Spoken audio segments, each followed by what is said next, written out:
Do you seriously think I wanted to be 29 years old overpaying for a little shoebox in a granny gown? Actually, I love this gown. Never mind. It feels so cozy. You know, if it worked for my grandma, it's not gonna work for me. I'm gonna be single forever, probably. But still, do you really think we decided to live like this? No, we don't have money. We broke. We broke because the system is broken. Yeah, yeah, so pay us something or more. More would be good. More would be good. We would ideally like more. I don't know. It sounds like a good idea. Maybe then we could buy a house and a new car and have a kid or something. But whatever.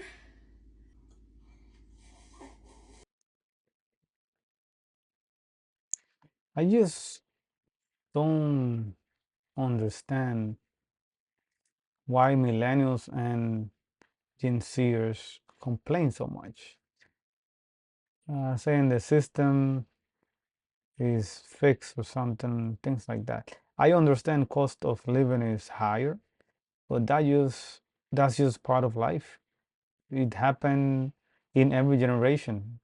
The cost of living was higher in the 2010s than it was back in 1980.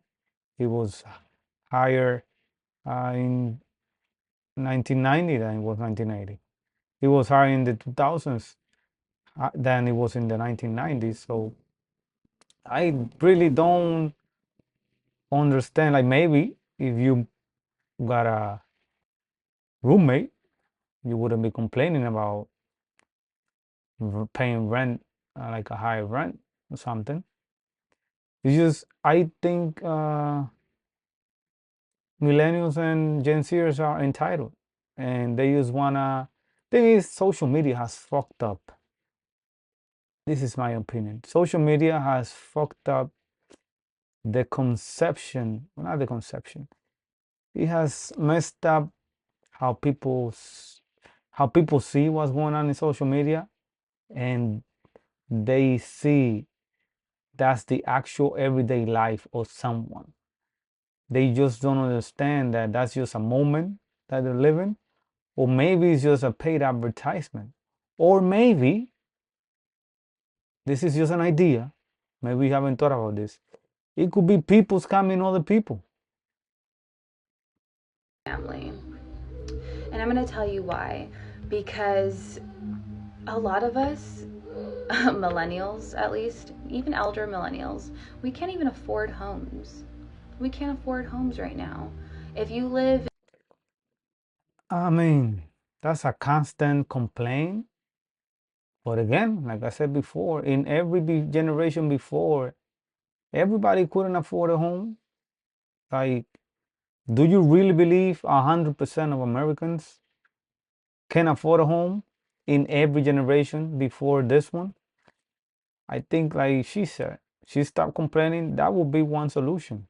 Stop complaining and just hustle, work, just work and work. If you wanna live the life that you wanna, you just need to compromise and work. That's my opinion. live in a big city, forget it. If you live in California, forget it, okay? I'm at this point in my life where it's like, I don't even know if the American dream is the American dream anymore. I don't even know if I want to own a home anymore. I mean, I do. I mean, she has a point. The American dream is not the same American dream of 40 years ago, where it was like you graduate high school, you go on to college, you graduate college, you get a job in the career that you studied in, get married, have a couple kids, buy a house with a white picket fence and a dog, and you just work till retirement. That ended probably by 1999, maybe 2005, by then, yeah, because I believe around 2005 and beyond, you if you want a job in the career that you are studying, you probably need to know someone in that field that can get you a job in the career path. that you studied in college. So yeah, somehow I do agree with that. The American dream hasn't ended. It's just not the same. Not the same. Right? I do. But not under these circumstances. Is it possible? Of course. Of course it's possible to own a home. Of course. Of course. But then there comes a lot of sacrifice in that as well. Well, like everything else in life, everything that is worth something, there are some sacrifices that you need to make. What do you think is called the top 1%? You know, all those people that are millionaires and billionaires, top 1%? Do you really think they were looking for work-life balance, or they made a lot of sacrifices to get what they are? Think about that. Drop it in the comments. Let me know what you think on that. So it's like if you own a home, guess what? Forget about travel plans. Forget about shopping. Forget about just like existing and being a human and just doing things for yourself, okay? Because you're paying that mortgage. You're paying that HOA fee. You're paying Melrose. It's a tough life out there. But the thing is, that's always been the case. There's always been a mortgage. There has always been HOA. And there has always been that third thing that she said. So there's no change in the system other than that inflation. But inflation has come in every generation. Thing is, you heard what she said. She wants to buy a house, right? And then she wants to go out shopping, vacation, and live the life that she wants. You will need to compromise at least in one of those. At least, that's minimum. You might need to sacrifice in more than one. So either you want the house and take a vacation every year, or you want a house and go shopping every once in a while. If you're not willing to work hard enough, then you're going to have to sacrifice one of those. You can't have it all because sadly your generation is entitled and they barely want to work.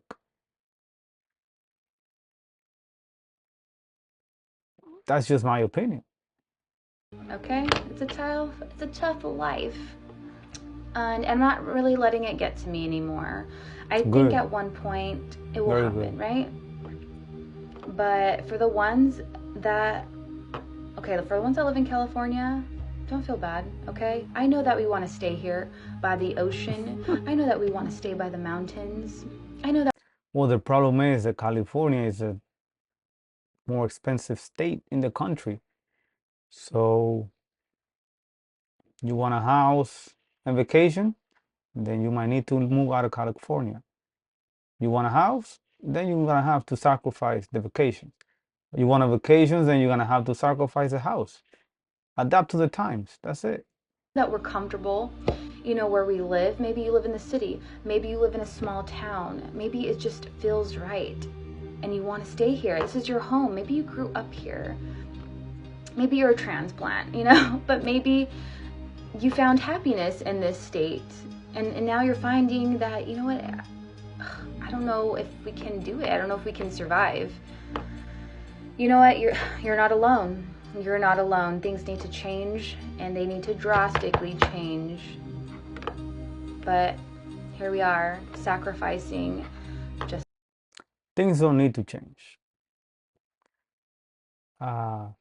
Things will change accordingly with times. You need to change. You need to adapt and hustle for whatever it is that you want. Let me show you this. This one, it intrigued me, and then I did the research, and it's not really how this guy says it. I wish we had 13% interest rates today if that meant we had your home prices. In 1980, the median household income was $22,000 and the median home price was $47,000. That was only twice the yearly salary. And if you wanted to put down a 20% down payment and closing costs, it would cost you about $11,000, which is only half the yearly salary. So you have your 13% interest rates. Your monthly payment was $485 a month, which was only 26% of your gross income. Now, if we had the same setup that you did in the 80s, our median household income is $80,000, that means the house price would sit around $170,000. A 20% down payment closing cost would be $40,000. 13% interest rates would put our payment at $1,790 a month, which is 26% of our gross income. All would be well in the world. But here's our actual reality. Median household income, $80,000. The median home price in 2024 is $419,000, which is 5 times the salary. And if you wanted to put down 20% and closing costs, it would be $100,000, which is more than the actual yearly salary. Even though we have 7% interest rates, the payment out the door is still $2,800 a month, which would eat away at 42% of our income. And here's the kicker. Someone making $80,000 in most cases can't even qualify for this. In fact, I wouldn't even recommend anyone making 80 grand spend more than $300,000 on a house because you don't want to be house poor.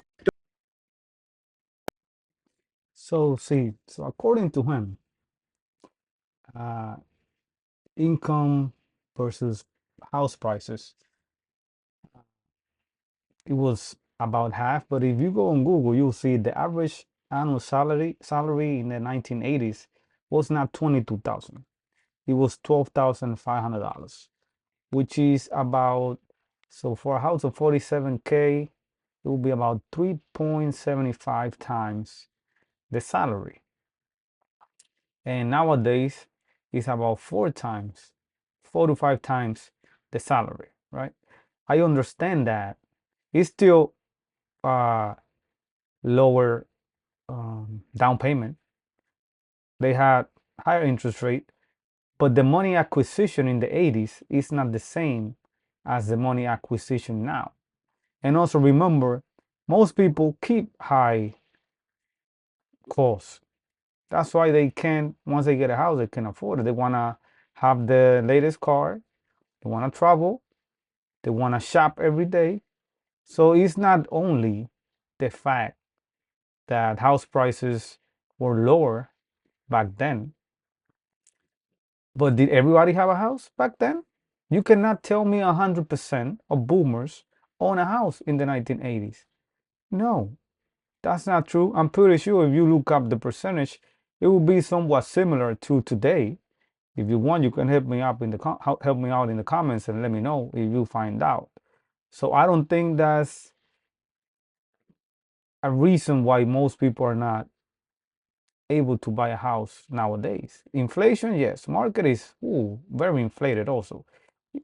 It's going to correct at some point, but don't tell me the main reason was because of average annual salary, because it's not.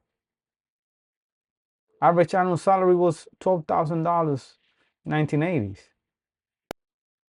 Does the millennial generation have a midlife crisis? No, because we've already had our midlife crisis in the form of a quarter life crisis in our 20s. It seemed like as soon as a lot of us got out of college, it felt like we were already behind. Because you would get your degrees and then the jobs that the degree promised weren't there. Or the degree that you have is so outdated that the job doesn't even exist anymore. Then you say, that is true. That is true. Like I was saying before, like if you don't know anyone in the field that you graduated in, you're gonna have a very hard time finding a job. So I get his point. Yes, that is true. I agree with that. That's one point to the millennials. say, okay, I'll go back and get my master's degree, only to find out that you're overqualified now. And the only thing you can do with that master's degree is teach. In elementary, junior high school, collegiate, y'all ain't paying teachers shit. The cost of housing is too high. The cost of food is too high. The cost of having children is ridiculous. I mean, have you seen the price of childcare? It is a second mortgage. Yeah, I know. Yeah, that's true. In New York, childcare could run you anywhere between $700 to $1,200 a week, and that's for one child. Yeah. Hey, you gotta adapt or sacrifice, either one. And speaking of childcare, let's talk about this lack of a village we have with our families when it comes to raising kids. Ain't no weekends or summers at grandma's and grandpa's house because this generation's grandparents do not want to take care of anybody else's kids at all, ever, at any point in time. I mean, why should they? It's not their kids. They already, took care of us They did what they had to do. Now they wanna enjoy their free time. Shit, I wouldn't want to be taking care of my grandchildren all the time. Once every 2-3 months is fine, but I mean, some of you guys just wanna drop them off like they are the daycare. They already did their time with us. They took care of us. They did what they had to do to raise us and get us ahead. So, see, that's one point I don't agree. He's just whining at this point on that. On that one, yeah, he's just whining. You got the rich aunties out here that really ain't as involved as they think they are. You please drop the delusion. Then you got Unc out here that's giving terrible, outdated advice. So you end up with a generation of millennials that is just tired. We've seen Y2K, we've seen 9/11, we saw the housing crash of 2008, we saw police brutality, and then right in the middle of our supposed peak earning years, we see COVID. To be completely honest, by the time we get to the point where we're supposed to have a midlife crisis, I think we're just going to have a midlife breakthrough. I just think like I understand his point, but he's just proving my points. Like, okay, you saw the housing crash of 2008. Do you guys understand that that's a cycle? Every so often, that cycle repeats. Police brutality, Martin Luther King, it repeats every so often. So your generation is not unique when it comes to going through those issues. Economy crash, the Great Depression, that happened before the millennials.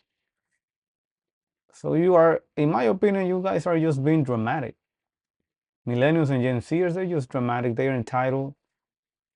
I would say not all of them, but most of them are lazy, don't want to work.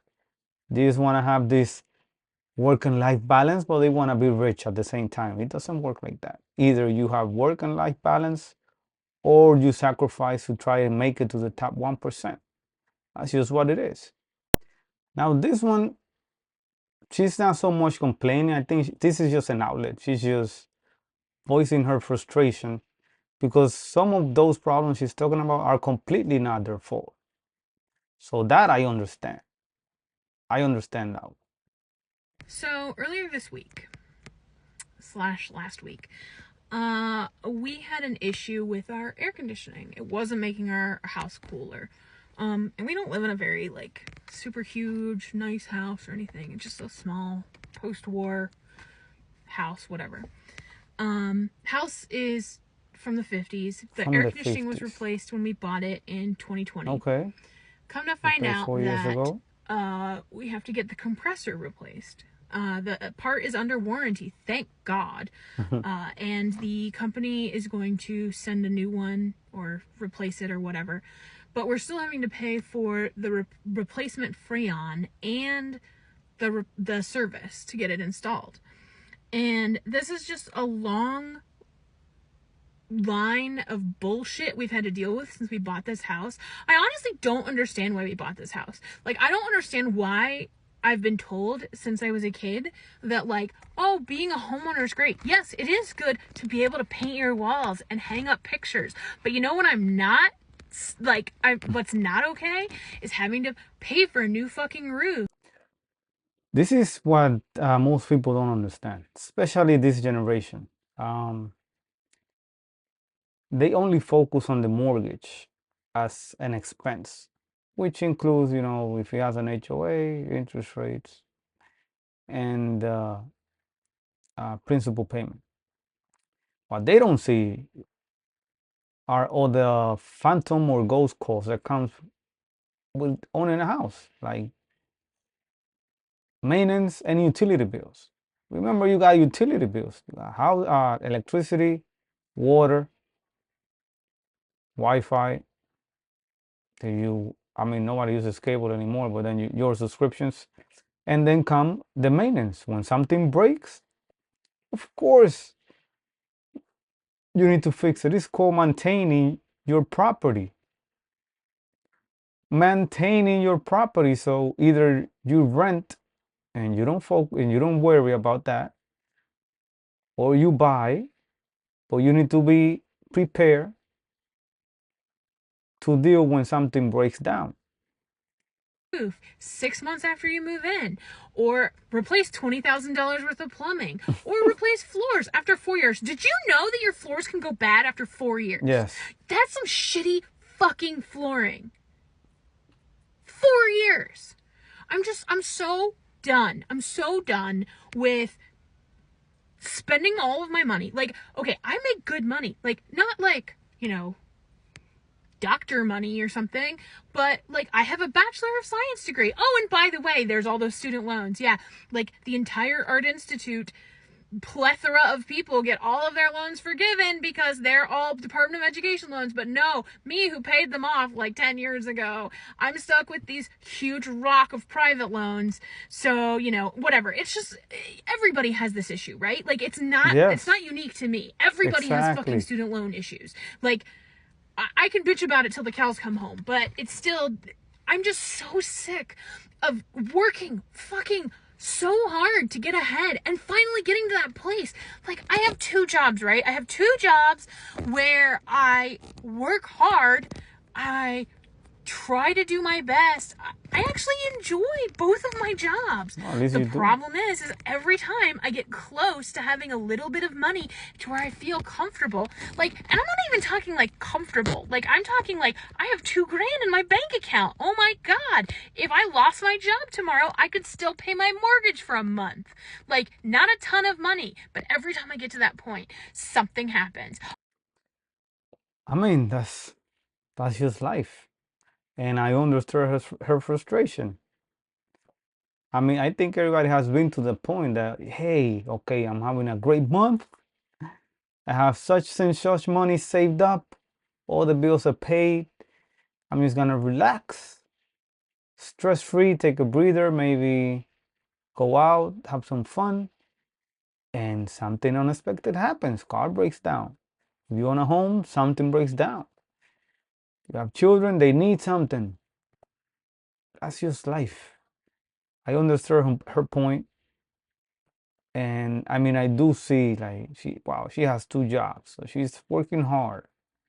I gotta give her that. She's working hard. But that's just life right now. What are you gonna do? Quit your job and not pay the mortgage and go homeless? That's rough. That's rough. But that's just the system we live in. At least you live another day to keep fighting, right? Don't give up. Don't give up. Just keep working. At some point, you see the light at the end of the tunnel. You either change something or adapt, and it'll get better. It'll get better. Millennials are not living above their means when they say that $100,000 doesn't do for us what it did for us. What we're saying is it doesn't go as far because the cost of housing, the cost of childcare, the cost to live in general has gone up exponentially. I think kids is the best example of this. In the 90s, the average family had 2.5 to 3 kids, and the cost of daycare for like one of those kids was under $10,000. It says around $5,000 to $6,000 a year. That's true. It was way cheaper back then. Hey, that's what we call it inflation. Shit goes up and shit hits the fan. The average cost of childcare now in 2023 is $16,000 to $26,000 a year, depending where you live. Yes. Where I live, the minimum's like $20,000 per kid per year. You must live in New York. Okay, that's huge. That's a huge difference, right? And so they were having 2 to 3 kids. The average family in the U.S. currently is having 1, maybe 2 kids because they can't afford more. And when you look at us and say you're living above your means if you can't make $100,000 work for your family, they're failing to notice that childcare plays a big part in this. The world mostly runs on dual income homes at this point. Most millennial families are dual income. I see her point. I see her point with the childcare. The thing is, in my experience, I would say, a good amount of friends who are millennials and Gen Zers, even though I'm in my 40s. They do live. You guys do live above your means, because let's say you are paying 20 grand a year for childcare, and then if you own a house, you have a mortgage, or then you pay your rent. But why do you need? Why do you guys need to buy? Because nobody. This is not a need. A car is not a need. It's a luxury. A car is a need when you just buy a car to move, to go from point A to point B. But most of you millennials and Gen Zers want the latest car and the most expensive car. And then these car notes are outrageous. Why don't you just get a hoopty? Get a cheaper car and you won't have a car note. You have a lower car note, or buy a cheaper car, pay a cash, no car note. You want to go out shopping every fucking week.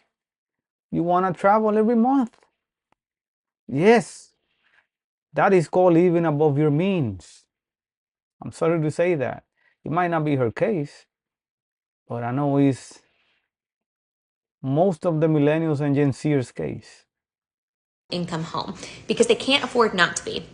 And that's partially because of childcare, but partially due to the cost of living and the cost to own a home, right? Yes. The average mortgage right now is over $2,000. It's like 2.5 or something like that a month. That's a lot. That's a lot for the average family. And then when you calculate the fact that they are paying $20,000 a year per kid for daycare on top of that, that's more than their mortgage. They're not living above their means when childcare is 50% of their income. And then the pushback is then just stay home with your kids. But if you Wait. No. She said childcare is 50% of their income. No, it's 20 grand from 100 grand is 20%. Then another 20, 25%, 30% to mortgage. What are you spending the rest in? You have food, will be probably another 10%. And then you have some other bills. Hey, all I can say is inflation is a bitch, and living above your means is a bitch. But one can be controlled, and that's the latter one. stay home with your kids, you can't afford your mortgage. You can't afford your mortgage. You can't afford your phone bill and your Comcast or whatever it is that you have. And it's so funny. If you cannot afford your phone, if you cannot afford your phone bill, that means you need to switch companies. My phone bill is $25 a month. My cell phone, and I have an iPhone. I don't have the latest iPhone, like most millennials and Gen Zers. Every time an iPhone comes out, they just wanna move up to the next one. Again, that's not a necessity. That's not a need. That's just a stupid want. Why do you want the latest phone? It does the same shit as the version before that one. Come on. Because people will say like, oh, you're living above your means. We didn't have all these things. No, you didn't. But having internet and a phone now is a necessity. You have to have those things to have jobs and to stay connected to the world. Those are things you need. Take out cable. Sure, nobody needs TV. Take the TV away. My internet alone is still over $100 just for internet. Damn. Right? That's a lot. Your phone bill is going to be $100 to $200 depending on where you live and how many people are on your phone plan. Not true. And if you need it for work, it's going to be higher than that. So the cost of living has gone up so much, and specifically with childcare, that we're not living outside of our means. We are scraping by just to pay for our kids to go to daycare so we can work. And then we get to do nothing outside of that. So I'm gonna end it on this note, guys. I just think, she does make a point with childcare and mortgage, but I do believe most millennials and Gen Zers, most Americans, are living beyond their means, because it's human nature. We want to spend. People are even spending the money they don't have. So don't tell me you guys are not living above your means. Maybe she's not. Maybe you're not. But I'm pretty sure you know someone that is. I know about Damn, I can count easily 10 people I know living above their means. And they are millennials and Gen Zers. Easy 10. Because people don't want to sacrifice. If you can go out, don't go out. You work to pay your mortgage, right? You want to pay, you wanted the house, you're working to keep the house, stay in the house if you cannot afford to go out. I understand everybody needs a break, but sometimes you can't do it. If you can't, you can't. What are you going to do? At least you got the house. At least you got the car that you wanted. Maybe that car is the one setting you back to doing all the things that you want. Because if you didn't have that $700,000, $1,200 car payment every month, and you had a hoopty paid off, or an older car with a lower car note, then you could be able to do all the things that you want, or you could be or you could save money, or do whatever they want to do with whatever money you're saving. But I mean, that's just life. You just need to learn how to manage. But again, that's just my humble opinion, guys. Just drop it in the comments if you agree with me. If you disagree with me, you can also watch my other videos. They're gonna be here and here. Like the video and share it. Subscribe to the channel to support me, and have a blessed and exclusive day. Peace.